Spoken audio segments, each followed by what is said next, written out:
हो प्रभु, आज समुद्रको बाटो हिँड्दाखेरि पनि हामीलाई नछोड्ने हुने परमेश्वर तपाईँ नै हुनुहुन्छ। हामी तपाईलाई भेट्न आएको छौँ, तपाईको बगाल तपाईलाई भेट्न आएको छ प्रभु।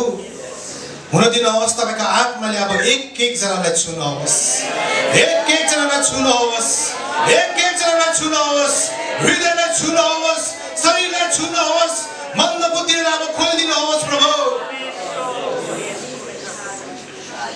नबलले नशक्ति र तपाईको आत्माले मात्रै प्रभु। तपाईको नाम उत्सव पार्न हामी आएका छौँ। धन्यवादी हृदय लिएर यहाँ भेडाहरू आएको छ, धन्यवादी भेटी लिएर यहाँ आएको छ, कृतज्ञ हृदय यहाँ लिएर आएको छ। यिनीहरूको हृदयको हरेक भेटीहरू आज तपाईको अघि ग्रहण योग्य भएको होस्, चढाएको अन्तर्बिन्दु स्वर्गस्थानहरूमा सुगन्धित धूप भएको होस् र परम प्रभु तपाईलाई मनपर्ने धूप भएको होस् प्रार्थना गर्दछौँ। चढाउने प्रशंसा अनि स्तुति अनि आराधना चाहिँ तपाईको अघि गुन्जमान भएको होस् प्रभु। हामी जसरी गाउँछौँ बसाउँछौँ भने हामीसँग तपाईको स्वर्गदूतहरू आनन्द गर्नु सकेको होस् र तपाईको छुट्टाएको काम राम्रो हुँदै गएको होस्। धेरैजना सङ्कोचमा आएको होला, धेरैजना रोग बिरामीमा आएको होला, हुन दिनुहोस्। स्तुति अनि आराधनामा, प्रशंसामा, प्रार्थनामा अभिषेकले गर्दा जुवाहरू टुक्रा टुक्रा भएर गएको होस् प्रभु। रोग बिरामीको जुवाहरू टुक्रा टुक्रा भएर गएको होस्, अन्धकारको पर्खालहरू, अन्धकारको शक्तिहरू टुक्रा टुक्रा भएर गएको होस्। नाजरेथ क्रिस्टको नाममा र रगतमा हरेक अन्धकारको शक्तिहरूलाई हामी बाँध्दछौँ प्रभु र येशूको नाममा, येशूको रगतमा गेट आउट भन्दछौँ प्रभु। यहाँको हरेक भेडाको लागि चाहिँ येशू मसीहले किन्नु भएको छ। येशूको रगतले हरेक बगाललाई किनिएको छ, येशूको रगतले हरेक भेडालाई किनिएको छ। अन्धकारको शक्ति लुकेर बसेको दुष्ट आत्मा, छली आत्मालाई येशू मसीहको नाममा, येशूको रगतमा हक बनाएका गर्छु। यसै गरी परमेश्वर तपाईको अधीनमा आउँदै, क्रुसको अधीनमा आउँदै र येशू तपाईको रगतको सामर्थ्यमा म खडा हुँदछु। तपाईले दिनुभएको ज्वलनशील आगो लिएर म खडा हुँदछु। तपाईँ परमेश्वर कन्ज्युमिङ फायर लिएर म खडा हुँदछु र पवित्र आत्माको आगो हरेकको जीवनमा खडा हुँदछु प्रवेश गरी र हरेक नमन पर्ने कुराहरू, हरेक प्रभुको मूर्तिहरूलाई अब हक बनाएर गर्दछु र तपाईँ परमेश्वरको आगोले भस्म गर्नुहोस् प्रभु। भस्म गर्नुहोस्, भस्म गर्नुहोस्। धन्यवाद छ तपाईँ यहाँ हुनुहुन्छ, तपाईको उपस्थिति हाम्रो माझमा छ प्रभु। हामी तपाईको उपस्थितिलाई आदर गर्दछौँ। हुन दिनुहोस्, आज हुने वचनमा तपाईँ हामीसँग बोल्नुहोस्। भेडाले धेरै थुकारे पिटाइ खाएको छन् शैतानबाट प्रभु। भेडाले धेरै मुक्का खाएको छ, धेरै लडेका छन्, धेरै पापमा गिरेका छन्, गर्दिन भन्दा भन्दै गरेका छन् प्रभु। तपाईको वचनबाट अब बोल्नुहोस्। बोले जय मसीह। इधर आवाज कम आया, इधर ज्यादा है। फिर से इधर वाले एक साथ में सबको बोलेंगे जय मसीह। आइए ये समय हम लोग ताली बजा के हम लोग आदर के साथ हम लोग प्रेजेंट वर्शिप के लिए प्रेयर टीम को सामने बुलाएं। Yahweh,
हो गया है नया। तो मैं चिल्ला कर एक बार फिर सामने, तो मैं चिल्ला कर गाऊंगा, सबको ये सुनाऊंगा, मुझे प्रेम ने है पाया,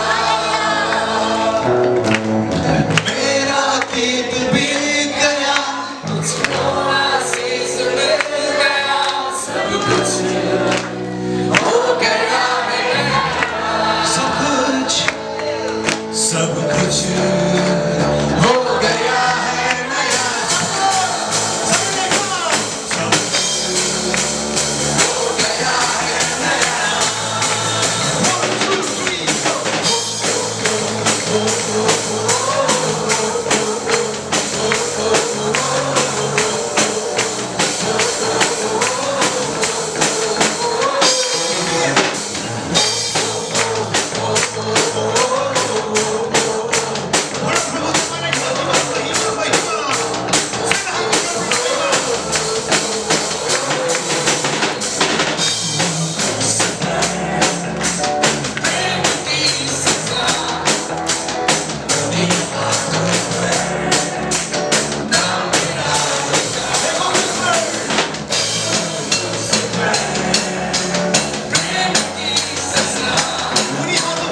बहुत बोया, कटनी किया है, लेकिन प्रशस्त नहीं हुए, नहीं पहुंचे। कारण धार्मिकता का खोजी करो, तुम्हें सब मिलेगा। इसीलिए बोए तो काफी हो, लेकिन कटनी भी तुमने बहुत सारे की है, लेकिन उस भंडार में भरी पूरी नहीं है। एक ही कारण है, तुमने धार्मिकता का खोजी नहीं किया। आत्मा मंडली यही कहता है। हालेलुया। ओ सीमान सिखायानदान सिराबास नाइस सिकिरान हिबातु यालास।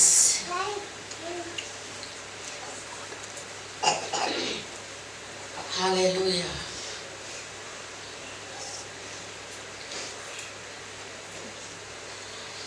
फिरौन के समय में 10 विपत्ति आए थे। सारा मिस्र अंधकार हो गया था उस समय, लेकिन उसी मिस्र में इजरायली रहा करता था उन दिनों में। लेकिन जब मिस्र में अंधकार आया, इजरायली उजाला बने रहा। जब मिस्र में हाहाकार लगा था, लेकिन इजरायली शांति में था। जब मिस्र में मृत्यु आया, सारा मृत्यु से सारे लोग मर गए जितने बड़े थे, लेकिन इजरायली में जीवन था। आज परमेश्वर की आत्मा मंडली को सतर्क करता है। 2024, 25, 26, 27 उसी का घर में जीवन रहेगा। कान खोलकर सुन ले परमेश्वर की मंडली, परमेश्वर क्या कहता है। आज उसी का घर में उजाला बने रहेगा। तुम मिस्र में हो, उसी घर में आनंद रहेगा। जिस घर ने परमेश्वर की आज्ञा मानी है, जिस घर ने परमेश्वर की हर एक आज्ञा में बने हैं, वही धार्मिकता प्राप्त करेगा, वही बचे रहेगा। जो परमेश्वर की आज्ञा के पार है, वो 2024 से लेकर 26 तक अशांति, विपत्ति, बीमारी से वो घेरे रहेगा। इसीलिए मंडली कान खोलकर सुने। जब एक पेड़ में डाली लगे रहेगा, वो पेड़ बहुत ऐसे फल देगा, लेकिन डाली अगर बिछड़ जाएगा, उस डाली सूख जाएगा। मैं तुमसे प्रेम करता हूँ, इसीलिए कहता हूँ सतर्क रहे, आज्ञा में बनी रहे, विश्राम दिन को माने। वो आशीषित दिन है, ब्लेसेड दिन है। परमेश्वर कहता है, मेरे बच्चे, तुम्हारे मृत्यु में मैं प्रसन्न नहीं होता हूँ, इसलिए आज मैं कहता हूँ मुझ में बनी रहो। आएगी विपत्ति, लेकिन तुम में कुछ विपत्ति नहीं आएगी, तुम में हानि नहीं होगी जब तुम मुझ में लगे रहोगे। वरना मुश्किल का समय, मुश्किल का घड़ी आ रहा है। सतर्क रहे, होशियार।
साथ जब इंसान कहते हैं, डॉक्टर कहते हैं इम्पॉसिबल, तो परमेश्वर कहता है हाँ इम्पॉसिबल। तो प्रेज द लॉर्ड, हम लोग गवाही सुने, आशीषित हुए। ये समय है हम लोग बीमारी के लिए प्रार्थना करेंगे। मैं विशेष करके विशाल ब्रदर को मैं सामने बुलाना चाहता हूँ, आपके लिए प्रार्थना किया जाएगा। और जो भी बीमारी है आप लोग सामने आएंगे, आपके लिए प्रार्थना किया जाएगा। जल्दी जल्दी आइएगा, क्योंकि टॉपिक से है 10 मंक्स के बारे में, टाइप के बारे में परमेश्वर का वचन हमें क्या सिखाता है।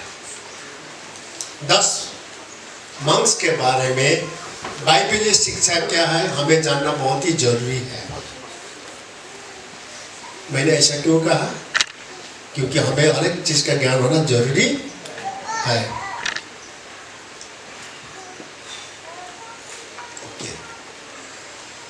ये शिक्षा क्यों चाहिए? 10 मंक्स देते हैं, सब यहाँ पर डालते हुए, नहीं देने वाला भी देखते हैं 10 अंक डाल रहे बोल करके देखते हैं। जरूरी क्यों है? क्योंकि क्लिक कर और आगे क्लिक कर एक बार। नहीं नहीं नहीं नहीं ये नहीं है कि वो नहीं आया होगा। अच्छा वो कोई बात नहीं। कॉलोसी 2 निकालिए, कॉलोसी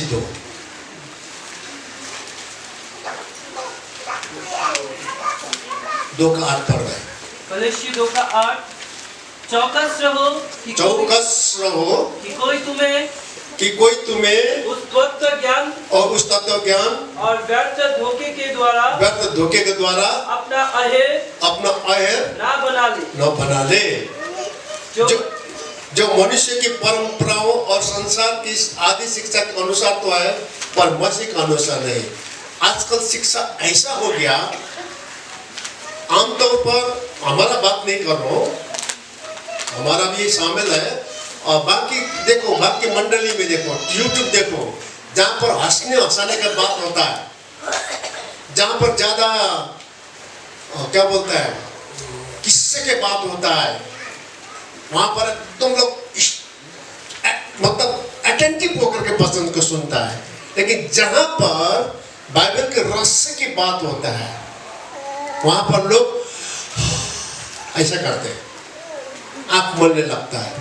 क्योंकि इस प्रकार से हवा अभी आ रहा है मंडली में कि सही प्रकार के परमेश्वर के वचन में वो बादल आ गया है, जिसके कारण लोग वहां पर ध्यान नहीं देते, दिखाई नहीं देता है, क्योंकि अंदर में बंद हो गया है। इसलिए संसार में जो तत्व ज्ञान अपने बनाए हुए बात मसीह की तरह नहीं है। फॉर एग्जाम्पल, लोग क्या बोलने लगा, प्रचार क्या होने लगा, क्रिसमस मत मनाओ। प्रचार क्या होता है, प्रभु साल में एक बार खाना चाहिए। जोर से प्रचार क्या हो रहा है यूट्यूब पे, 10 अंश मत दो, पास्टर खाएगा। किसने 10 अंश देते हो? बड़े बड़े प्रचारक ऐसे कहते हैं। लेकिन इसी 10 अंश के बारे में आपको ध्यान से सुनेगा, आपको डिस्ट्रैक्ट करेगा, वचन सुनने के लिए आपको इधर उधर भटकाएगा, कि बच्चा रो देगा, कोई हंस देगा, फिर वचन चला जाएगा। इसलिए ध्यान से सुनेगा कि आज वचन आपको क्या कहते हैं। और हम लोग सब के पास में एंड्रॉइड मोबाइल है, उसको देखते हैं और उसमें हमारा ध्यान जाता है। इसी कारण मैंने सोचा हूँ कि 10 अंश के बारे में बोलना बहुत ही जरूरी है, क्योंकि मैंने 2-3 वीडियो देखा कि 10 अंश नहीं देने के बारे में बोला है। लेकिन मैं क्या बोलने जा रहा हूँ आगे देखो, नेक्स्ट लगा।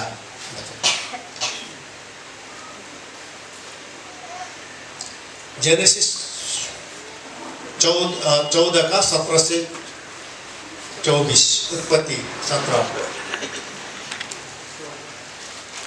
उत्पत्ति 14। यीशु ने क्या कहा मेरे प्रियो?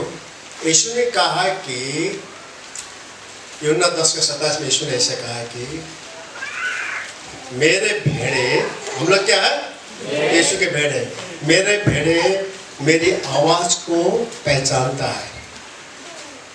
मेरे शब्द को जानता है, शब्द लिखा है, वर्ड लिखा है, और मैं उसे जानता हूँ, पहचानता हूँ, वो मेरे पीछे पीछे चलती है, ऐसा लिखा है। लेकिन आजकल का प्रचार सुनकर के ऐसा लगता है कि हम भेड़े यीशु को नहीं सुन रहे हैं, हम यीशु के बात को नहीं सुन रहे, क्योंकि 10 अंश केवल पुराना नियम में नहीं है। प्रचारक क्या बोलते, 10 अंश कहाँ लिखा है कि नए नियम में? नए नियम में बार बार लिखा है। उत्पत्ति के 10 अंश के बारे में नए नियम में लिखा है, आपने पढ़ा होगा। नेक्स्ट ये देखो, जब वह कर्दुला ओमेर और उसके साथी राजाओं के जीत का लौटा आता था, तब सदम का राजा सावे नाम तराई में जो राजा की भी कला थे, उससे भेंट करने के लिए आया। तब सालेम का राजा मल्कीसेदेक जो प्रधान परमेश्वर का याजक था, रोटी और दाख मधु ले आया। यही है 10 मांस में मल्कीसेदेक है। अभी कौन है मल्कीसेदेक? स्थान कहाँ है इसका? यदि हम जान लेंगे तो हम जीवन भर 10 अंश देंगे। और बाइबल में फर्स्ट यही से आए 10 अंश पूरा।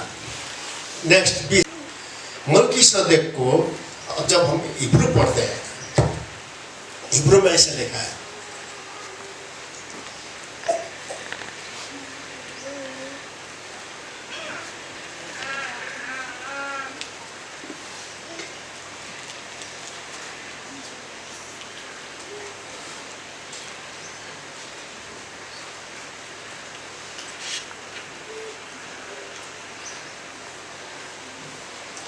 किंग ऑफ राइचियसनेस और king of peace.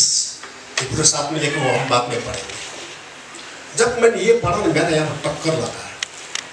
King of righteousness और किंग ऑफ पीस यीशु मसीह है। कौन है? और सेम जब मैंने पढ़ते गया तो मुझे सेम वही मिला आगे प्रकाश में। आगे बढ़ते हैं इस।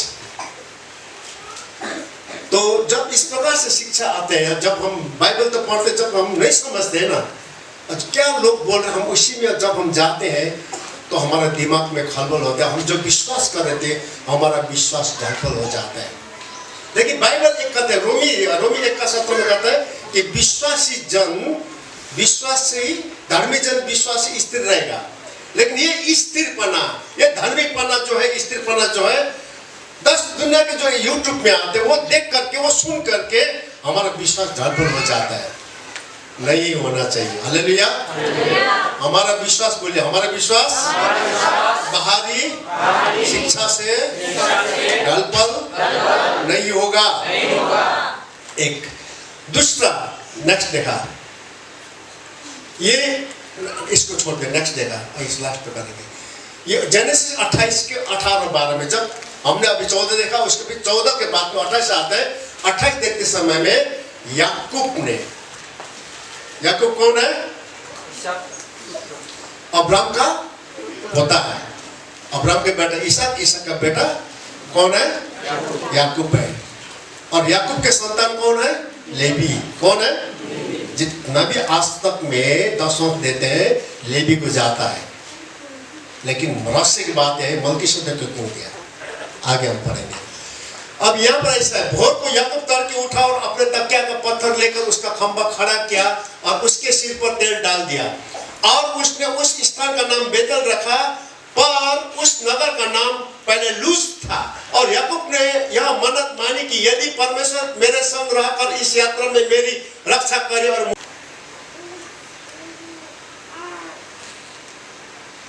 वो याकूब इसलिए हरान जा रहा था कि उसके पिता इसहाक ने बोला, तुम यहाँ के कोई कनानी स्त्री से शादी नहीं करना है।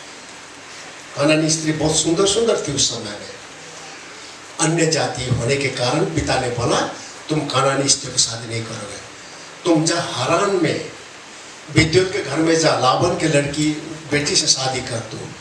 ये जाने लगा, और इसका डिस्टेंस था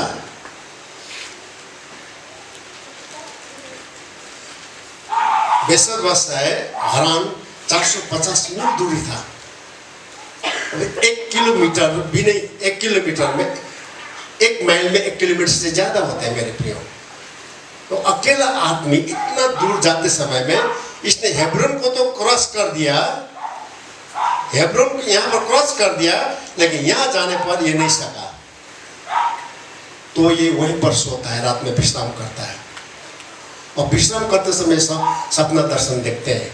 पृथ्वी से लेकर के आकाश तक में एक सीढ़ी है। उस सीढ़ी में परमेश्वर का क्या बोलते हैं, एंजल्स, स्वर्गदूत ऊपर नीचे करता है। और उसको एक भविष्यवाणी आता है कि यह देश मैं तुमको दूंगा। परमेश्वर के द्वारा उसको भविष्यवाणी आता है। लेकिन पता है आपको, इसके पास कुछ भी नहीं था। सोते समय में यहाँ पर लूज नामक जगह सोते समय में इसने शिरान भी अपने मतलब पिल्लो क्या लगाया था, पत्थर लगाए थे। क्या लगाए थे? इसका पास ज्यादा भी नहीं था कपड़ा वाला, कितना हार्ड था होगा पत्थर।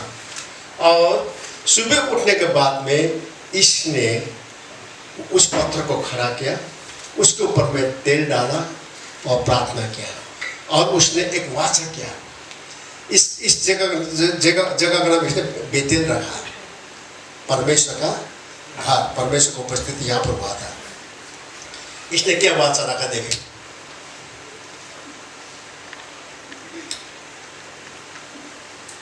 बीस में।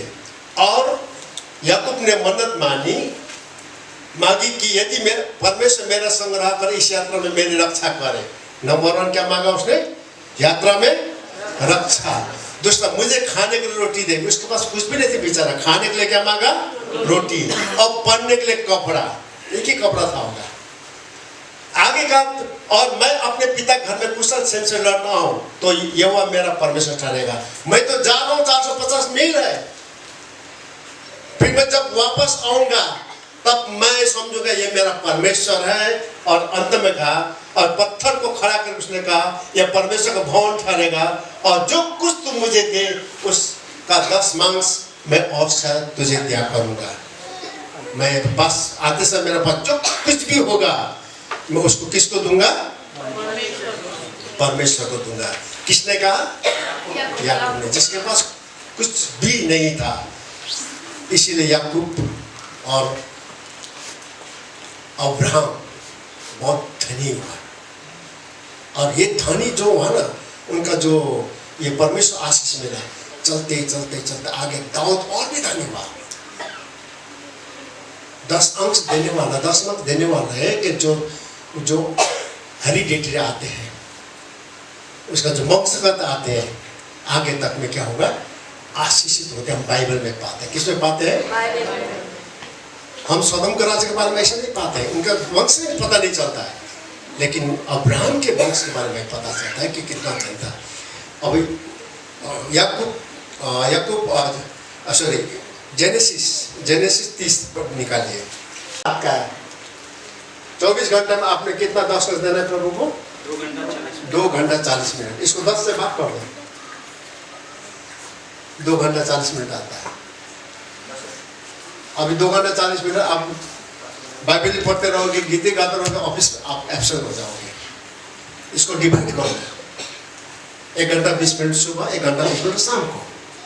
अगर वो भी आपको टाइम नहीं मिल रहा तो 3 भाग करो, सुबह 12 बजे दिन के टाइम में और शाम को। स्तुति करो, प्रार्थना करो, अन्य भाषा में प्रार्थना करो, कुछ स्टडी करो, लिखो। और प्रार्थना में अन्य बातों के लिए, खुद के लिए नहीं, दूसरों के लिए प्रार्थना करो। आपने निकालना जरूरी है। अभी 7 दिन का जो प्रार्थना हो रहा है, आप लोग 2 घंटा 40 तक आप बहुत घंटा प्रभु में दे सकते हो। अच्छी बात है, अच्छा मौका है। हाथी की शक्ल में मैं स्क्रीनशॉट भेज रहा हूँ आपको। मैं यह क्या बोलता है, उपवास प्रार्थना के बारे में। ये समझ में आ गया? ओके। फलों का, अन्नों का, सब प्रकार के प्रथम 10 अंश आपने देना ही देना है। समय का भी देना जरूरी है। परमेश्वर ने आपसे ज्यादा नहीं मांगा है, मांगा है ना? परमेश्वर ने बोला तुम 12 बजे सोओगे, 12 बजे तक प्रार्थना करो, बोला प्रभु ने? अगर परमेश्वर ऐसा बोलता तो आप लोग 8 ही बजे सो जाता। परमेश्वर नहीं बोला, इसलिए 12 बजे के बाद सोते हैं सभी। Hello, okay. अब अब्राहम का आशीष कैसे आगे बढ़ा? दाऊद के पास में कैसे वासिस आया। नेक्स्ट निकालो। एक इतिहास 29 का 3 से 5 ज्यादा नहीं बताऊंगा, सीधा से एक वार्निंग चेतावनी आप और मेरे लिए। हम कमाने होंगे और नहीं देने होंगे। दे रहे तो अच्छी बात है, आप दे रहे हैं तो आपको बिगाड़ने वाला हर एक तत्वों को परमेश्वर अलग करता है। अगर नहीं दे रहा है तो उसमें से मुश्किल है, क्योंकि परमेश्वर उस नाश करने वाला को अलग नहीं करेगा। जब हम आज्ञा को नहीं मानते हैं, दशम देना एक आज्ञा है, जब हम आज्ञा को नहीं मानते हैं तब परमेश्वर भी हमें छोड़ देता है। आया समझ में? आप अब्राहम और याकूब के बाद में 430 साल लगा दोबारा दस आने में, और उसके बाद में फिर मलाकी के बाद में 400 साल से ज्यादा लगा नया नियम आने में। इतना रुकावट हुआ, लेकिन हमेशा यीशु कहते हैं, लूका के 6:38 कहते हैं, दो तो तुम्हें भी दिया जाएगा, न दो तो तुम्हें भी परमेश्वर नहीं देगा, दो तो तुम्हें भी दिया जाएगा। जिसने नहीं दिया हाथ खड़ा नहीं करना, मुश्किल होगा ना। 32 का 23 ये नहीं लिखा होगा, नहीं होगा। अच्छा 23 के 23 से पढ़ते हैं, आगे नहीं पढ़ते। अरे कपटी आइए, बीज को आप परमेश्वर के राज्य में लगाइए, ताकि आने वाला पुस्तक को आशीष मिले, जैसे अब्राहम को मिला है। समझ में आ रहा है? 2 कुरिन्थी 9 का 13-14। अच्छा वो कहते हैं गलती निकाल, चलो गलती निकाल। गलती जिससे परमेश्वर का वचन सुना गया, अभी हमारे लिखा है, किसके लिए? जिससे परमेश्वर का वचन सुना गया है, उसे चाहिए कि जो उत्तम वस्तुएं उसके पास है उनमें अपने उपदेश को साझी बनाए। हम वचन बोलते हैं, आप लोग सुनते हैं। अभी आपका ड्यूटी है, आप मतलब कि सदैव हमेशा याजक बना रहेगा, क्योंकि प्रभु यीशु मसीह के समानता में बने हैं। अब मजे की बात है मेरे प्रियो, अब्राहम ने मलकीसदेक को 10वां अंश दिया, लेकिन लेवी जितने भी आए हैं अब्राहम के संतान से आए हैं। अब्राहम के बाद में याकूब का बेटा ये लेवी, और सारे यहूदियों को ये बताया गया है कि तुम्हारा ये याजक होगा लेवी, तुम इनको 10वां अंश देना। और जब अब्राहम ने महायाजक को मलकीसदेक को बेटी दिया, 10वां अंश दिया, तो जितने भी लेवी थे जन्मने हुए थे वो अब्राहम के शरीर में ही थे, ऐसा लिखा है। तो ये कोई नहीं बोल सकता है कि 10वां अंश नहीं देना करके। ये हिब्रू में भी लिखा है, मलकीसदेक का नाम यहाँ पर लिखा है। बाइबल में 3 जगह मलकीसदेक का नाम मिलते हैं। एक है उत्पत्ति 14 के 20 में मिलता है, और दूसरा वचन संग्रह 110 का 4 में मिलता है, मलकीसदेक के लिए लिखा है। और ये हिब्रू का पुस्तक में 2 जगह लिखा है, इब्रानी 7 के 1 में, इब्रानी 7 के 10 में लिखा है। इन जगहों पर सिर्फ मिलता है। आगे देखते हैं। अब इस पर ध्यान करो कि वह कैसा महान था जिसकी कुलपति अब्राहम ने लूट के अच्छे से अच्छे माल का 10वां अंश दिया। लेवी की संतान में से जो याजक का पद पाते हैं, उन्हें आज्ञा मिली है कि लोगों अर्थात अपने भाइयों से, चाहे वो अब्राहम ही के दिया से क्यों न हो, जन्मे हो व्यवस्था के अनुसार 10वां अंश ले। पर इसने जो उनकी वंशवादी कभी न था, अब्राहम से 10वां अंश लिया, और जिसे प्रतिज्ञा मिली थी उसे आशीष दी। बोलते क्या बोलते हैं, ये तो अब्राहम का संतान तो था नहीं, तो 10वां अंश अब्राहम का संतान को देने के लिए बोला था, लेकिन अब्राहम का संतान होने से पहले अब्राहम स्वयं ने उनको 10वां अंश दिया, उनका वंश का नहीं था। ऐसा यहाँ पर लिख रहा है, इसलिए इसको समझना पड़ेगा। और यहाँ तो मनोहर मनुष्य 10वां अंश लेते हैं, पर वहाँ वही लेता है जिसकी गवाही दी जाती है, वह जीवित है, अभी भी जीवित है। तो हम यह भी कह सकते हैं कि लेवी ने भी जो 10वां अंश लेता है, अब्राहम को द्वारा 10वां अंश दिया, क्योंकि जिस समय मलकीसदेक ने उसके पिता से भेंट की, उस समय वो अपने पिता के दिए हुए था। मैंने पहले पढ़ा, कोई भी यहूदी जन्म में नहीं थे, सब माँ के पेट में थे। आया लास्ट मिला आराम से करना लास्ट धीरे धीरे अच्छा, इतना ही था। मतलब लास्ट में क्या था नीचे। कि घाटे के बाद हाँ चल रहा है। वही तो वही पिक्चर चल रहा है। ये पिक्चर ये है, एक बंजर भूमि है, एक में पूरा भूमि पूरा खेत है। जहाँ खेत है, इस किसान ने बीज रखा था, तो ये बीज लगाया तो वो खेत लगा। जिस किसान के पास ने बीज खा लिया था, इनका भूमि ऐसा है, कुछ भी नहीं है।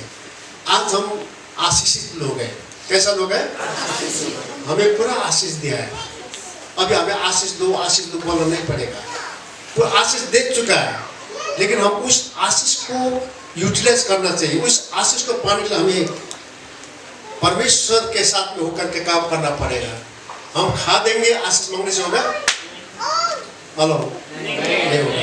अगर आपके भूमि में मक्की लगाना है, पूरा मक्की लगाना है, तो मक्की का बीज आपके पास होना पड़ेगा। आप चर्च में आशीष मांगते हो, सिर्फ 10 वर्ष नहीं देते हो, आशीष मिलेगा? कंक्लूजन में नहीं है। सबको जय मसीह। जय मसीह। आपने वचन सुना? अभी थोड़ा एनर्जी आया, थोड़ा रिस्पॉन्स आ रहा है। मैं पास्टर को बोलने वाला था कि पास्टर ये 10वां साल बैठने के बाद एक दिन बोलने वाला वचन बोलेगा कि मंडली को किस प्रकार से बोलना है। तो मंडली, आप लोग ने सुना, आशीषित हुए? आशीषित हुए? तो सच नहीं, हमें 10वां किस प्रकार से देना, हमें आज देने के बारे में पास्टर ने बताया। आज सिर्फ हमें देना पैसे की तरफ से नहीं, हमें और भी बहुत सारी चीज़ों से हम लोग दे सकते हैं। हमारा समय, हमारा नॉलेज, ये सब के बारे में हम लोग दे सकते हैं। अच्छा रुके, एल्डरनियामा शायद कुछ बोलेंगे। मैं शायद बोला ना बोलने वाला वचन, तो एल्डरनियामा बहुत সবাইকে জয় মসিহ। তো আমি এখানে ঈশ্বরের প্রশংসা করার জন্য দাঁড়াইছি, নিজের প্রশংসা নয়। কেন এই 10 বিষয়ে পাস্টার মোহাম্মদ ইয়াসিন বচন দিয়েছে, আমার আত্মাতে খুব আনন্দিত লাগছে যে আমি বলবো যে আশিস আমি পেয়েছি। কেননা আমি প্রভুতে আসার আগে আমি একদম নিঃস্ব ছিলাম, কিচ্ছু ছিল না, আমার খাবারও কিছু ছিল না। কিন্তু আমাকে পাস্টার বাবা মা কোনোদিন বলেনি যে 10 দিতে হবে, বা মন্ডলী থেকে শুনেনি। কিন্তু আমি যখন এখানে বচন একটা শুনেছিলাম, ঈশ্বরকে দিতে হবে আর ঈশ্বর তবে আমাদের দেবে। কিন্তু এই আমরা আর এই 10 দেওয়া খুব কঠিন, কিন্তু খুব কঠিন এটা আমি মনে করি। তখন আমার হাজবেন্ড 6000 টাকা বেতন পায়, আর 6000 টাকা থেকে বেতন থেকে 10 দিলে 600 টাকা যায়। তখন আমার সংসার চালানো খুব কষ্টকর ছিল। এক মাস যখন ও 10 দেয়, দ্বিতীয় মাসে আমরা বলি কি এই মাসে দিও না, এই মাসে আমাদের দরকার আছে। কিন্তু আমরা সেটা সোচে, কেননা আমরা এটা ভেবেছি আমরা যা উপাসনা করতাম তার জন্য কত টাকা খরচা করেছি, কত নষ্ট করেছি, কিন্তু আশীষ পাইনি। কিন্তু যে ঈশ্বরকে দিলে আমরা আশীষ পাবো, সেটা আমরা দিব। তখন আমাদের সংসারের কষ্ট থেকেও আমরা এই 10 দিয়েছি, কারো কথাতে নয়, যা আমরা ঈশ্বরকে দিয়ে দেখেছি। আজকে সত্যি যা আমরা দিতে পারিনি তার চেয়ে অঢের পরমেশ্বর আমাদের দিয়েছে। কেননা আমাদের ব্যাংকের বই ছিল না, আমার হাজবেন্ড সেই অফিসে চাকরি করে যে অফিসের থেকে আমরা নিঃস্ব ছিলাম, সেই অফিস থেকে আজকে এতটা উন্নত। আজকে আমি জীবনে ভাবতে পারিনি যে আমার মেয়ের বিয়ে হবে এইভাবে, এত পরমেশ্বর আশীষ করেছে। আজকে কালকে আমার বাড়িতে অন্য জাতি গেস্ট আসছিল, তারা নিজেরা আমার গাওয়াই দিচ্ছে যে আমার বোন সব থেকে নিঃস্ব ছিল, সব থেকে গরিব ছিল। আজকে আমার বোনের ঘরে কিছু ছিল না, এই ঘর ছিল না, ওরা প্রশংসা করছে। আমরা কথায় আমি বলছি আমার ঈশ্বরের প্রশংসা হোক। তো সত্যি আজকে আমার বাড়ির পাড়া আশেপাশে সবাই বলে এরা খ্রিস্টান হয়েছে, রূপাদি বাপরে, ও তো এই খ্রিস্টান হওয়ার পরে ওদের প্রভু যিশুদের জীবন পরিবর্তন করছে। তো পরমেশ্বর ধন্যবাদ দিদি, আমার আশীষ পরমেশ্বর।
बचाया, हर शैतान हर दुश्मन के चाल चलन से पिता आपने हमें बचाया, सुरक्षा रखा, संभाला पिता, उसके लिए धन्यवाद प्रभु। आपने महान पिता परमेश्वर यहोवा प्रत्येक आपको विश्वासी बेटा बेटी के प्रभु आपने नया जीवन दिया और पिता सुंदर सा दिन, ये बहुमूल्य दिन को प्रभु जी आपने देखने के लिए मौका दिया पिता, इसके लिए धन्यवाद प्रभु, धन्यवाद और धन्यवाद मेरे खुदा। सच्ची ने प्रभु संसार के लोग प्रभु जी कितनों ने पिता शायद सोचा होगा प्रभु प्रकार से ले आए। परमेश्वर हमेशा आपके साथ लगे रहने के लिए सहयोग करें। इसी हफ्ता केवल नहीं, हर एक हफ्ता प्रभु आपके मेज में, हर एक महीना आपके मेज में, आपके साथ भोज लेने में, आपका देह और आपका शरीर लोहू लेने में सभी को अगुवाई करें और आपके साथ बने रहने के लिए मदद करें। परमेश्वर प्रार्थना करते हैं प्रभु, सभी अपने अपने घर की ओर चले जाएंगे, प्रत्येक को सुरक्षा देना परमेश्वर। हफ्ता से आगमन तक इसी प्रकार बने रहे। सबको जय मसीह। प्रभु आपका आशीष दे।